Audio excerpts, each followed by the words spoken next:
Assalamualaikum warahmatullahi wabarakatuh. Waalaikumsalam warahmatullahi wabarakatuh. Eh, Bagaimana kabarnya teman-teman adik mahasiswa semuanya? Alhamdulillah, baik. Baik, terima kasih. Kita alhamdulillah di hari ini merupakan pertemuan yang ketiga. Kita akan sama-sama membahas tentang mekanisme debit dan kredit dalam penjurnalan. Namun sebelum materi kita bahas bersama, mari kita sama-sama mulai perkuliahan ini dengan baca basmalah. Bismillahirrahmanirrahim. Baik, kita lanjut. Di pertemuan sebelumnya kita sudah membahas tentang persamaan akuntansi, yang mana persamaan akuntansi itu kita sudah sama-sama tahu bahwa aset sama dengan liabilitas plus ekuitas atau hutang plus modal. Jadi kita di pertemuan ini adalah pertemuan lanjutan, sehingga nanti mudah-mudahan teman-teman bisa mengingat persamaan akuntansi sebagai konsep dasar di dalam pencatatan akuntansi. Baik, di pertemuan ini apa yang tadi saya sudah sampaikan bahwa kita akan sama-sama membahas tentang mekanisme debit dan kredit dalam akuntansi. Kita tahu di dalam akuntansi itu yang sering kita lihat adalah pencatatan debit dan kredit. Sama dengan persamaan akuntansi. Persamaan akuntansi pun itu ada debit, ada kredit. Ya. Baik, teman-teman adik mahasiswa semuanya, ketika kita belajar akuntansi, yang paling menarik adalah kita bayangkan bahwa kita pengusaha. Kita bayangkan bahwa kita pengusaha, sehingga kita akan tersemangati di dalam mempelajari akuntansi. Di mekanisme debit dan kredit di dalam akuntansi itu merupakan bagian dari pencatatan yang sangat fundamental. Kita bisa memahami bagaimana laporan keuangan benar atau salah, baik atau buruk, itu ketika kita bisa memahami debit dan kredit. Ya, sistem pencatatan yang paling umum digunakan dalam sistem akuntansi itu kita sering kenal sebagai double entry. Ya, double entry kaitannya dengan debit dan kredit. Nah, di dalam pertemuan kali ini kita sama-sama akan bahas tentang tiga hal.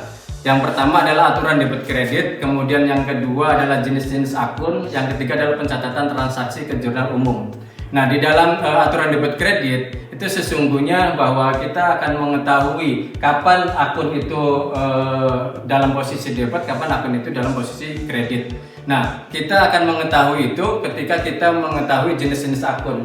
Di jenis-jenis akun itu ada 5 secara garis besarnya. Ada akun aset atau yang kita sebut sebagai harta, ada hutang, kita sebut juga liabilitas, kemudian modal, itu biasa disebut juga ekuitas, kemudian pendapatan dan beban. Ya, dari 1, 2, dan 3 itu disebut akun real. Kemudian yang kedua, yang keempat dan 5 itu namanya akun nominal. Nah, di dalam pencatatan ini itu nanti aset itu akan di breakdown lebih banyak lagi. Ada aset lancar, ada aset tetap. Kemudian ada juga di hutang, juga ada hutang lancar, ada hutang jangka panjang. Kemudian modal itu nanti modal itu berasal dari mana? Bisa modal itu berasal dari pemilik atau pemilik saham, dan yang kedua bisa dari laba ditahan. Nah, baik, itu mungkin permulaan dari pembahasan tentang mekanisme debit dan kredit. Nah, ini definisi debit dan kredit itu kita tahu keseimbangan. Jadi ketika sisi kiri bertambah, maka sisi kanan juga akan bertambah. Pokoknya semuanya akan balance, akan seimbang setiap saat. Di dalam transaksi itu minimal mempengaruhi dua akun minimal. Bisa saja 3 akun atau 4 akun, tapi yang lebih dominan adalah 2 akun. Misalkan kita bayangkan ketika kita menjadi pengusaha, kemudian kita menyetorkan dana pribadinya untuk modal, maka di dalam pencatatan akuntansinya itu kas bertambah, kemudian modal bertambah. Itu seperti itu. Kemudian ketika misalkan kita mendapat pinjaman dari bank, ada kas masuk, maka kasnya bertambah, itu di sisi debit. Kemudian pinjaman itu sebagai hutang. Nah, kalau pinjaman dari bank itu masuk di hutang jangka panjang. Tapi kalau misalkan hutang operasional, hutang usaha itu masuk jangka pendek, yang masanya itu kurang dari 1 tahun. Baik, mungkin itu ya yang bisa jelaskan, barangkali dari teman-teman, adik-adik mahasiswa ada yang mau bertanya atau mau mendiskusikan terlebih dahulu, kami persilahkan. Silakan. Ya, silakan. Andi, silakan. Ya Pak, jadi pertanyaannya itu begini Pak. Misalkan nih ada seorang pedagang lah Pak, dia butuh transportasi. Sementara harga transportasinya itu katakanlah mobilnya ini sekitar 400 juta gitu. Kemudian dia hanya memiliki uang di asetnya itu sekitar net asetnya itu sekitar 100 juta doang gitu. Nah itu pencatatannya gimana Pak? Kira-kira. Baik, terima kasih Mas Azmi, pertanyaannya cukup baik sekali nih, bagus ya. Mudah-mudahan ini bisa jadi perhatian buat teman-teman juga. Jadi andaikan Mas Azmi ini punya perusahaan besar, cukup besar ya, kemudian butuh kendaraan untuk operasional, harganya 400 juta tapi uang cashnya itu ada 100 juta ataupun ada tetapi bisa digunakan untuk yang lain, sehingga yang dialokasikan untuk membeli kendaraan itu hanya 100 juta. Nah maka di dalam pencatatannya itu ada 3 akun ya. Apa yang tadi saya sampaikan itu bisa 2 akun, bisa lebih dari 2. Ada 3 akun berarti. Kalau ini kita ibaratkan di soal yang kedua ini, toko sukses membeli peralatan secara tunai. Kalau secara tunai itu akunnya cuma 2, yaitu yang berkurang adalah kas. Peralatannya bertambah, kasnya itu berkurang. Maka ketika punya uang hanya sebagian tapi kemudian ingin memiliki kendaraan, maka akunnya 3. Yang pertama berarti di sini kendaraan itu nilainya 400 juta. Kemudian yang kedua adalah kas. Kasnya itu ada di sisi kredit. Kas di sisi kredit itu sebesar 100 juta karena uang yang dimiliki yang dipakai untuk uang muka itu 100 juta. Yang kemudian sisanya adalah itu bagian dari hutang ya. Hutang kendaraan sebesar 300 juta. Jadi ketika kendaraan harganya 400 di sisi kiri, itu maka di sisi kanan harus 400 juga. Maka akunnya ada 3 akun. Yang di sisi kiri 1 akun, di sisi kanan 2 akun. Itu bisa dipahami Mas Azmi? Iya Pak, bisa. Ya, barangkali ada yang lain, silakan atau cukup? Cukup. Baik, teman-teman ada di mahasiswa, kalau tidak ada yang bertanya lagi, saya akan melanjutkan penjelasan tentang kaitannya perubahan posisi akun. Tolong perhatikan ya. Jadi di dalam akuntansi itu akun yang besar itu ada 5: harta, hutang, modal, pendapatan, dan beban. Nah, di 5 akun ini itu nanti sama-sama semuanya memiliki akun-akun turunan, ya, akun-akun turunan. Nah, kita harus mengetahui dari masing-masing akun ini kapan dia berubah di posisi debit, kapan dia berubah di posisi kredit. Kalau kita memahami ini, maka kita akan bisa membaca laporan keuangan, baik itu neraca laporan laba rugi, neraca, kemudian laporan perubahan kas, maupun misalkan kaitannya dengan perubahan modal.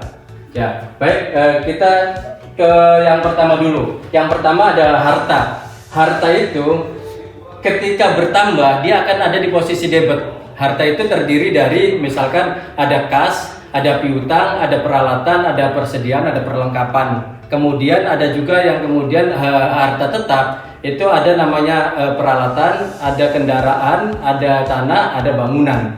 Nah, di dalam harta tetap atau aset tetap itu pasti akan ada namanya penyusutan. Nanti kita akan bahas di kemudian hari ya, terkait dengan penyusutan. Nah, di dalam aset tetap itu ada penyusutan semuanya hampir, tetapi satu aset tetap yang tidak ada penyusutan yaitu tanah. Kalau yang lainnya ada penyusutannya semua. Nah, harta ketika misalkan kita kasnya bertambah maka ada di debit. Ketika kasnya berkurang maka ada di kredit. Begitupun misalkan kita punya kendaraan, ketika kita membeli kendaraan itu kan kas. Maka itu membeli kendaraan itu kan aset, harta. Maka posisinya ada di debit.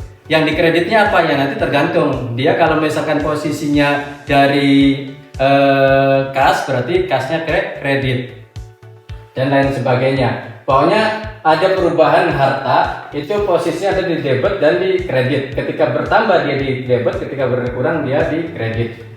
Namun sebaliknya ketika hutang dan modal ini sama-sama ya, hutang dan modal itu posisinya ketika bertambah dia justru ada di kredit. Tapi kalau misalkan berkurang ada di debit. Logikanya seperti apa? Logikanya begini, ketika kita punya hutang tambahan, maka beban perusahaan itu akan bertambah. Itu seperti itu. Nah, ketika hutang itu bertambah, maka beban perusahaan itu akan bertambah. Maka adanya di posisi di kredit. Posisi kredit. Kemudian modal pun ada di posisi kredit. Tapi kalau misalkan perusahaan itu melunasi atau membayar hutangnya, maka dia akan mengurangi hutang, itu posisi ada di debit. Itu kebalikannya. Begitupun ketika modal itu berkurang, dia posisinya akan ada di debit seperti itu. Nah, kemudian yang selanjutnya yang keempat dan 5 ini yang kemudian kita sebut sebagai akun nominal. Itu kalau pendapatan itu perlakuannya sama dengan hutang dan modal, kalau beban perlakuannya sama dengan harta. Nah, logikanya seperti apa? Logikanya ketika pendapatan itu bertambah, maka dia posisinya akan ada di kredit. Kenapa demikian? Karena itu merupakan bagian dari hasil usaha kita. Nah, pendapatan ini itu bisa kemudian menjadi modal, ketika laba ini ditahan atau pendapatannya ditahan untuk menambah modal. Tapi kalau misalnya diambil, berarti maka dia akan menjadi bagi hasil atau dividennya dan lain sebagainya. Nah, kalau beban, misalkan beban gaji, beban sewa, beban listrik, beban air dan lain sebagainya, ketika dibayar bertambah kan, ketika dibayar berkurang kan, maka dia posisinya ada di debit ya. Tapi kalau misalkan belum dibayar, dia posisinya menjadi kredit. Itu seperti itu ya. Jadi beban itu misalkan beban sewa atau beban gaji itu ketika beban gaji bertambah itu dia posisi di debit, tapi beban gaji berkurang posisinya ada di kredit. Baik, itu mungkin yang harus adik-adik mahasiswa pahami, teman-teman pahami bahwa perubahan akun ini itu akan mempengaruhi setiap transaksi yang dilakukan di dalam perusahaan. Kalau kita masih usahanya kayak misalkan laundry, usaha setim motor, atau misalkan usaha fotokopi nggak terlalu kompleks. Tetapi kalau kita punya perusahaan yang cukup besar, maka akun-akunnya juga akan lebih banyak dan akan lebih kompleks lagi. Nanti kita akan membahas tentang jenis-jenis perusahaan dan lain sebagainya ya. Baik, itu mungkin barangkali dari yang sudah saya sampaikan. Ada yang mau ditanyakan silahkan, kalau memang tidak ada nanti akan ada soal untuk dikerjakan di rumah. Baik, jika dirasa tidak ada pertanyaan lagi dari adik-adik teman-teman mahasiswa semuanya, saya akan memberikan tugas latihan mandiri ya untuk teman-teman bisa dikerjakan di rumah dan nanti akan dikumpulkan di link yang akan saya share di grup ya. Baik, nanti di soal ini ada 15 transaksi. 15 transaksi ini kaitannya dengan perubahan posisi akun ya, kaitan dengan perubahan posisi akun, bagaimana transaksi itu ada di debit, ada di kreditnya dan lain sebagainya, cara menjurnalnya seperti apa, itu silahkan teman-teman bisa pelajari, bisa dikerjakan secara berkelompok ataupun mandiri, silahkan. Mungkin itu yang harus teman-teman kerjakan. Kemudian nanti kita akan sama-sama bahas di pertemuan berikutnya. Baik, cukup kita pertemuan kali ini yang kita sama-sama membahas mekanisme debit dan kredit dalam akuntansi. Nanti di pertemuan berikutnya insya Allah kita akan sama-sama membahas tentang banyak hal ya, terutama nanti pada endingnya kita akan membahas tentang laporan keuangan. Mungkin itu saja yang bisa kita sama-sama bahas. Mudah-mudahan apa yang kita bahas bersama ini ada manfaatnya, dan apa yang kalian misalkan belum paham silahkan didiskusikan dan ditanyakan. Terima kasih. Kita akhiri perkuliahan ini dengan sama-sama baca hamdalah. Alhamdulillahirabbil alamin. Assalamualaikum warahmatullahi wabarakatuh. Waalaikumsalam.